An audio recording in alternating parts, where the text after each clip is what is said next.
নমস্কার বন্ধুরা। তো দেখো আজ আমি বানাবো চিকেন। তো চিকেন দেখো ধুয়ে রেখেছি। এদিকে দেখো একটা আলু কেটে নিয়েছি, পেঁয়াজ টমেটো কেটে নিয়েছি, আর এদিকে আমি কড়াই বসিয়ে দিয়েছি চিকেন রান্নার জন্য।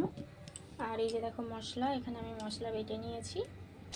তো আলুটা প্রথমে আমি ভেজে নিচ্ছি, লাল লাল করে দিয়ে দিচ্ছি একটা তেজপাতা। তেলটা খুব বড়। দেখো পেঁয়াজটা দিয়ে দিচ্ছি। দেখো পেঁয়াজটা ভাজা হয়েছিল, মশলা দিয়ে দিয়েছি আর দিয়ে দিয়েছি মশলাটা একটু জল। মশলাতে এখানে আছে আদা রসুন জিরে লঙ্কা, কাঁচা লঙ্কা দিয়েছি একটু, আর শুকনো লঙ্কা দিয়েছি। যেরকমই লঙ্কা দিয়ে আমি একটা পেস্ট করে নিয়েছি। এখন আমি দিয়ে দেবো হলুদ আর ঝাল লঙ্কা গুঁড়ো। একটু কাঁচা লঙ্কা দিয়েছি আর শুকনো লঙ্কাটা একটু কম দিয়েছি, তাই একটু ঝাল লঙ্কা গুঁড়ো দিলাম, তাহলে একটু চিকেনটা ঝাল ঝাল হবে তার জন্য। এখন দিয়ে দিচ্ছি টমেটো। টমেটোটা দিয়ে আবারও ভালো করে আমি মশলাটা কষিয়ে নেব। মশলাটা কষানো হয়ে গেলে তখন আমি চিকেনটা দিয়ে দেবো। তো দেখো এখানে মশলাটা খুব সুন্দরভাবে কষানো হয়ে গিয়েছে, একদম খুব সুন্দর কালারও এসছে।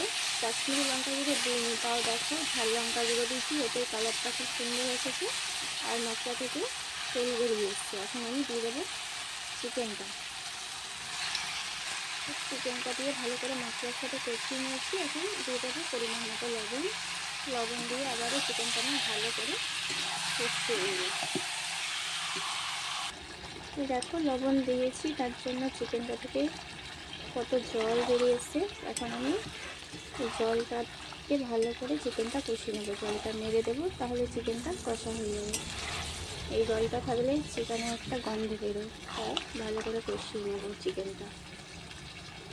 তো দেখো চিকেন কষা হয়ে গেছে রেডি। এবারে অল্প একটু জল দিয়ে দেবো, ছোটো বাটির 1 বাটি মতো জল দিয়ে একটু ফুটিয়ে নেব।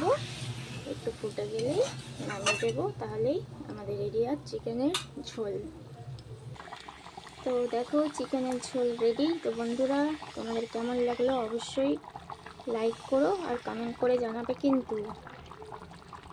তো কমেন্ট করে জানাবে আর অবশ্যই শেয়ার করে দিলে আরও নতুন নতুন বন্ধুরা আমার এই রান্নার ভিডিওটি দেখতে পারবে। আজকের মতো টাটা, বাই বাই।